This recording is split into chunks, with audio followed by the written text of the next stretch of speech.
Look at what Feral made real. This creative assembly partner who, at least to me, works on some of the franchise's most interesting titles. Because after cooking up the amazing Rome Remastered on PC and the Medieval 2 mobile ports in the last few years, we now have Empire Total War on iOS and Android. For a game that was a visual marvel when it released and did what it could to grind PCs to a halt, it continues to be astounding to me that Empire is now available on the go, whether on phones or on tablets. Of course, just like with Medieval 2 before it, Empire is not just a port. It in fact manages to add meaningful changes and upgrades to the base game, which actually end up making a massive difference. But is it all worth it if you already own the PC version? Well, keep watching to find out, leave a like and subscribe to the channel, and let me know your thoughts on this video once you finish watching it. And of course, if you're interested in any Total War game or any other game on PC or consoles, make sure to follow my link below to partner of the channel Instant Gaming, a trusted site specializing in massive gaming discounts all year round.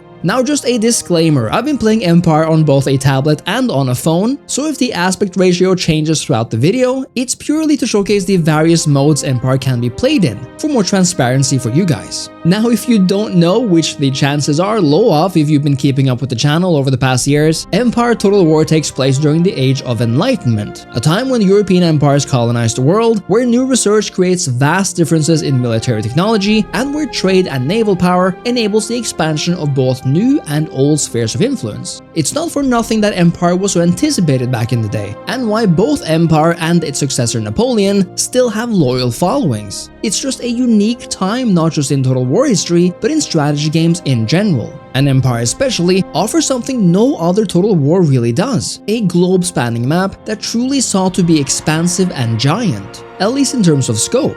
Empire for mobile recreates this feeling perfectly, with absolutely no compromises at all. And as such, we get to play around in both Europe, North, Middle and parts of South America, and finally, the Middle East, Persia and India is a playable map in its entirety, fielding its own native empires, but who surely will have to deal with a few Europeans feeling the colonization fever. But there's more, as your naval power will be severely tested in the minor oceanic regions spread around the world, including those in South America, Africa and Southeast Asia. This is because, contrary to the major theaters elsewhere, where armies conquer cities and you build up your foundations, the ocean theaters serve purely as trading regions, where navies and merchant ships can be sent to monopolize foreign trade, sending valuable resources back home. And in terms of why Empire was such an important title, we cannot get around the fact of the naval battles, where for the first time, Total War offered fully animated naval skirmishes on the high seas. Lastly, the long-range gunpowder style of warfare is also significant and changes up the entirety of battle compared to the earlier historical titles. This is Empire Total War on the surface, of course, but we are here to talk about the mobile port and what magic Feral has conjured to make this happen.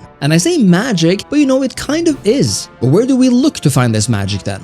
Well, we'll talk a lot about the crucial UI changes in a second, but for your sake, I want to highlight 5 major things in particular that changes everything, and which on a pure gameplay level makes this as close to an Empire Remastered as physically possible, without actually being named Empire Remastered. First of all, my favorite new addition to Empire is a feature retrofitted from Napoleon, namely the ability to liberate cities that inherently houses a minor faction. This is massive in a game like Empire, not just for the roleplay aspect, but also for the gameplay ones. Liberating a faction allows the conqueror to establish a buffer zone, where the newly liberated becomes a protectorate and ally of you, and of course alleviates the immediate need to crush opposition in a conquered territory. This one feature adds so much roleplay momentum to Empire. In my campaign as France, I was able to extend my sphere of influence at home and abroad by vassalizing the Netherlands in the early game after being attacked by them. I liberated Norway and made them a protectorate after Sweden decided to turn against me. I liberated Ireland to hit Britain where it hurts without having to keep a garrison there at all times. And I liberated the United States, which allowed me to take my army further south and conquer the important cities of the would-be 13 colonies, which I kinda had to do since I had lost Canada. And the best part of it all, none of my protectorates, whenever Empire's very aggressive and often unreliable AI kept declaring war on me, have ever broken our alliance. Not even once. In other words, for perhaps one of the first times, Feral managed to enable an important feature while simultaneously improving the ally diplomatic AI. Of course, you can't really trust Denmark anywhere, but as a weak and a new ally, I didn't expect much to begin with from them anyway.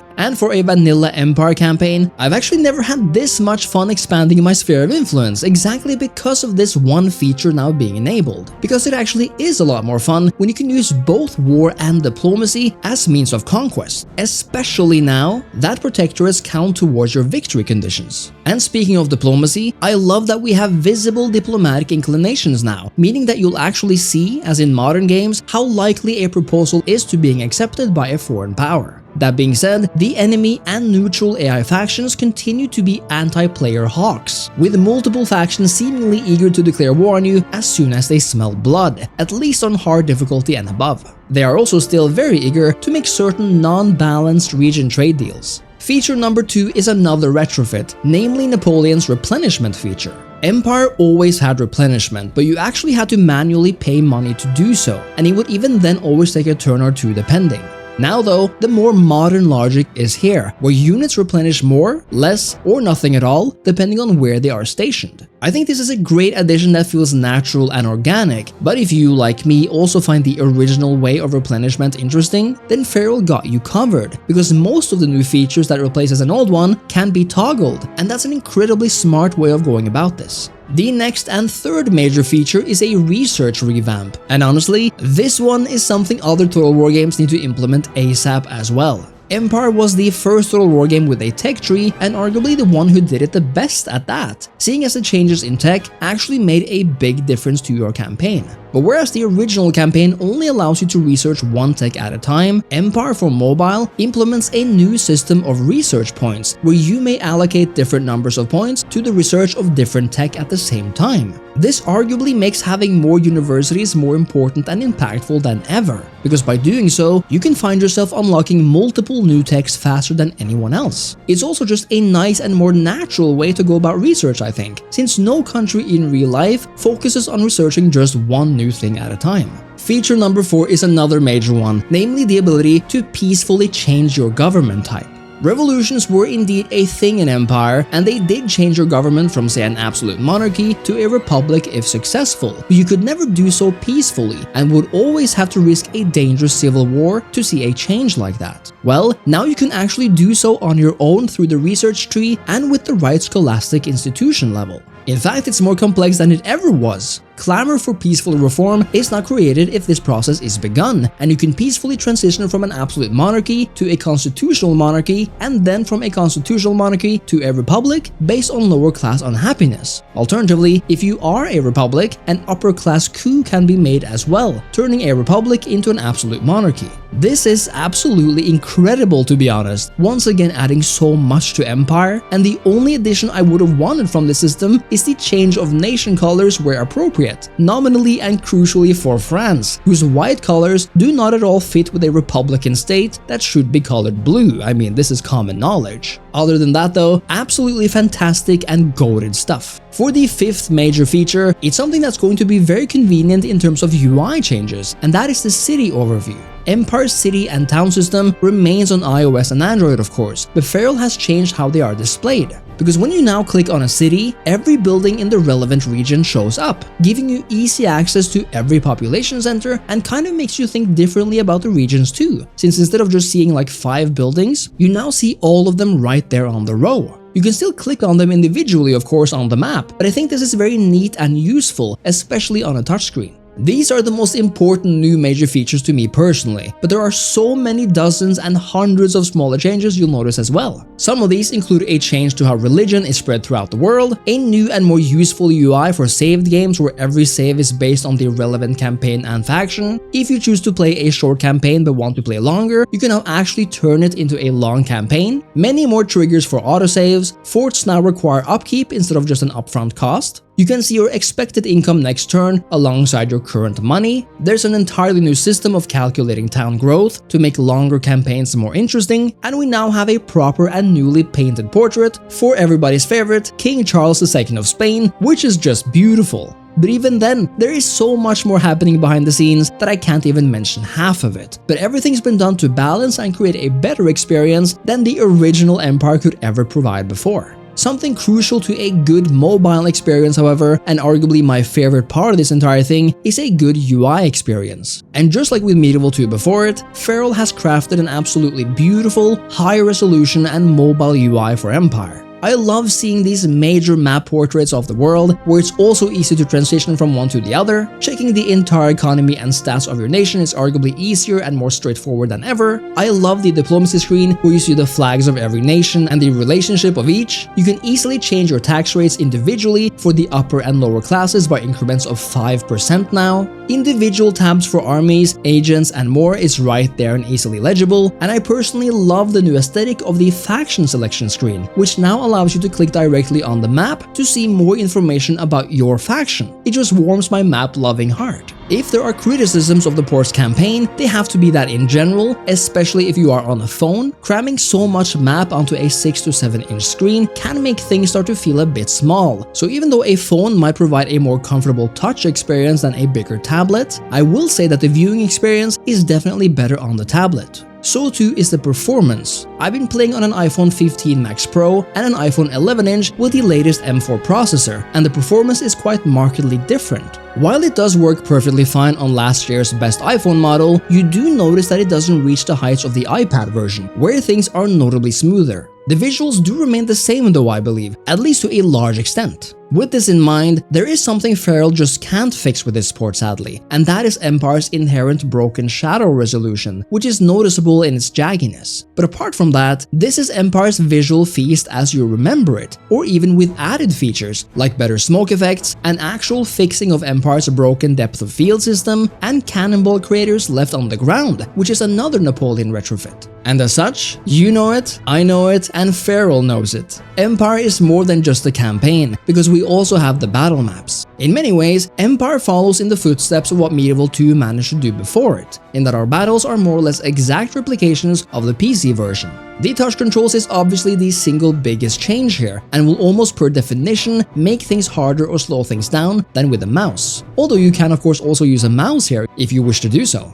That doesn't mean it's not usable or playable with touch, it very much is, and thanks to features like being able to manually adjust positioning while the game slows down significantly, learning how to maneuver is less scary than you might think. The battles do remain fun to fight and a delight to watch, but I will say that as a mobile touch experience, the campaign is the thing that brings me the most joy here, especially because so much has been added to the campaign, and especially when we're talking larger battles where being quick on your feet can be important. And for the fingers, a tad tiring at times. Now again, you are able to slow down the time to slow motion to, for example, make things easier, so there are ways to mitigate this. But just like in the other Total War titles on the new platforms, it is just a clear and inherent factor to consider with mobile games. I've also had trouble making use of those low field walls to hide behind, which is finicky and hard to figure out how to work just properly, and that's a bit of a shame.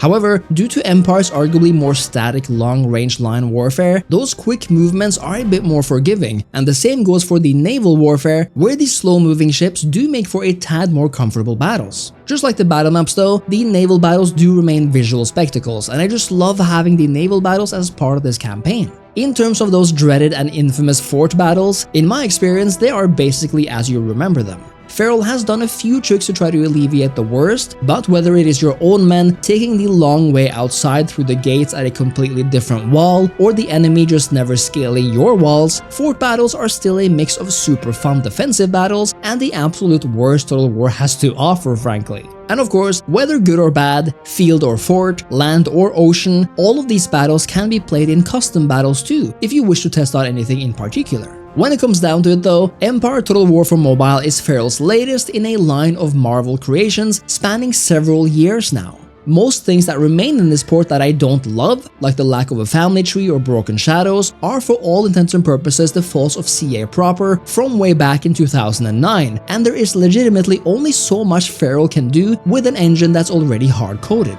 That being said though, Feral has done a ton, so much in fact that this is almost like playing an alternate reality Empire Total War that included so much more depth. And truly, if you've yet to play Empire, or if you are looking for an excuse to jump back into a purely better vanilla experience, then Empire for Mobile is the best way to do so. I will say that once again, I would have metaphorically killed for an actual multiplayer campaign, for a family tree, for faction color changes on the map, and for the ability to place force anywhere on the map, whether in friendly or foreign territory. But as it stands, Empire for Mobile is the definitive Empire experience, and is for all intents and purposes an Empire remastered in the flesh, and as such comes highly recommended from yours truly. Let me know what you think of Empire for Mobile in the comments, and remember to leave a like, subscribe to the channel, and follow my link below to go to Instant Gaming for all your best gaming discounts. Thank you so much for watching, and I'll see you next time. Cheers!